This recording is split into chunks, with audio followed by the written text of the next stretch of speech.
Welcome to your Daily Writing Habit, episode number 515. If you're writing a book or thinking about it, or maybe you've started writing your book, but you need some help getting it done, or maybe you'd like some help reaching more readers to let them know about your book, you are in the right place. Good morning. Happy Tuesday. I'm your host, Christine Whitmarsh, also known as Christine Inc., like that stuff we write with. Each day I'm sharing with you the writing habits I've learned over my 19 years as a ghostwriter, book coach, and author. I have found that 3 things in particular have a huge impact on your success as an author, and these 3 things have the ability to turn a quote-unquote non-author into a published author. Those 3 things are writing fundamentals, productivity, and mindset habits. Here's today's quote. Love what you do and do what you love. Don't listen to anyone else who tells you not to do it. You do what you want, what you love. Imagination should be the center of your life. Ray Bradbury. And once again, good morning and happy Tuesday. And as I promised, those of you who tuned in yesterday to episode number 514, I owe you a weekly productivity tip. Usually I do one of each of the 3 types of tips on Mondays, writing fundamentals, productivity, and mindset habits. But today's productivity tip, I needed to break it out. It's a little bit longer than a specific little tip. So what it is, it's kind of a writing cave assessment. And the writing cave, what I mean by that, to quickly review, is how I refer to your dedicated, hopefully scheduled on your calendar, writing time, that special time where you get to step away from whatever is happening in your world and do nothing, including be online, but work on your book. So a frequently asked question I get from authors is, all right, well, how long should my writing caves be?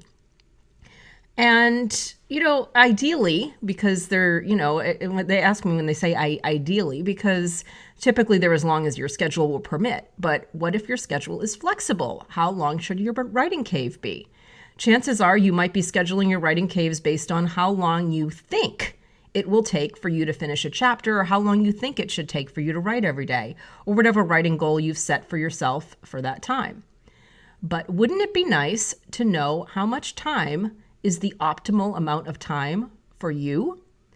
Rather than guessing and setting an arbitrary time limit, trying to predict what your creative brain needs.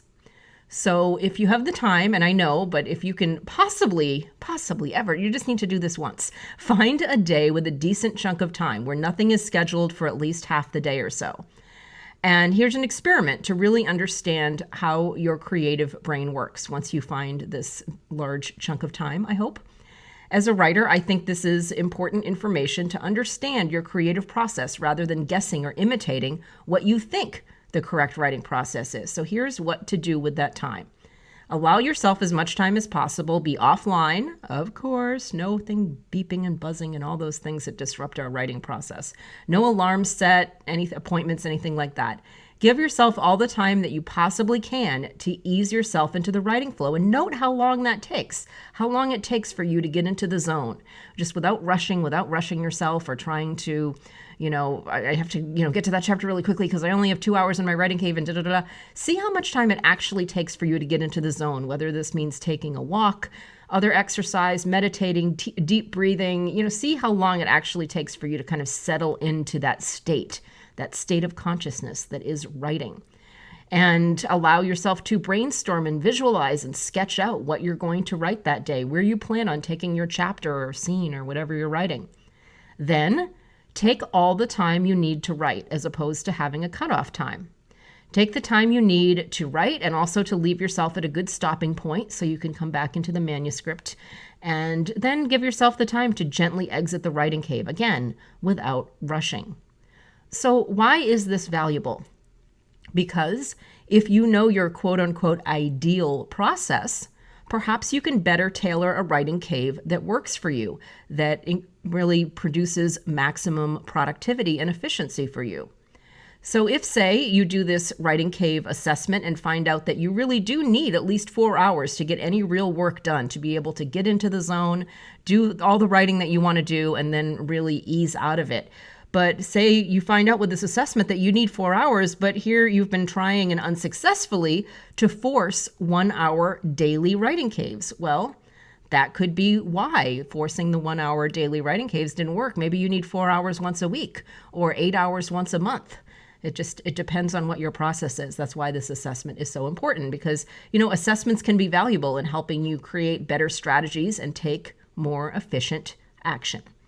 So try this assessment and see what you find out.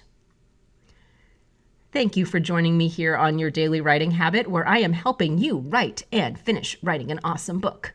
And please drop by my Inc. Authors group on Facebook, and we have all sorts of things there: motivation, accountability, book writing, publishing resources, and more. Until tomorrow, happy writing.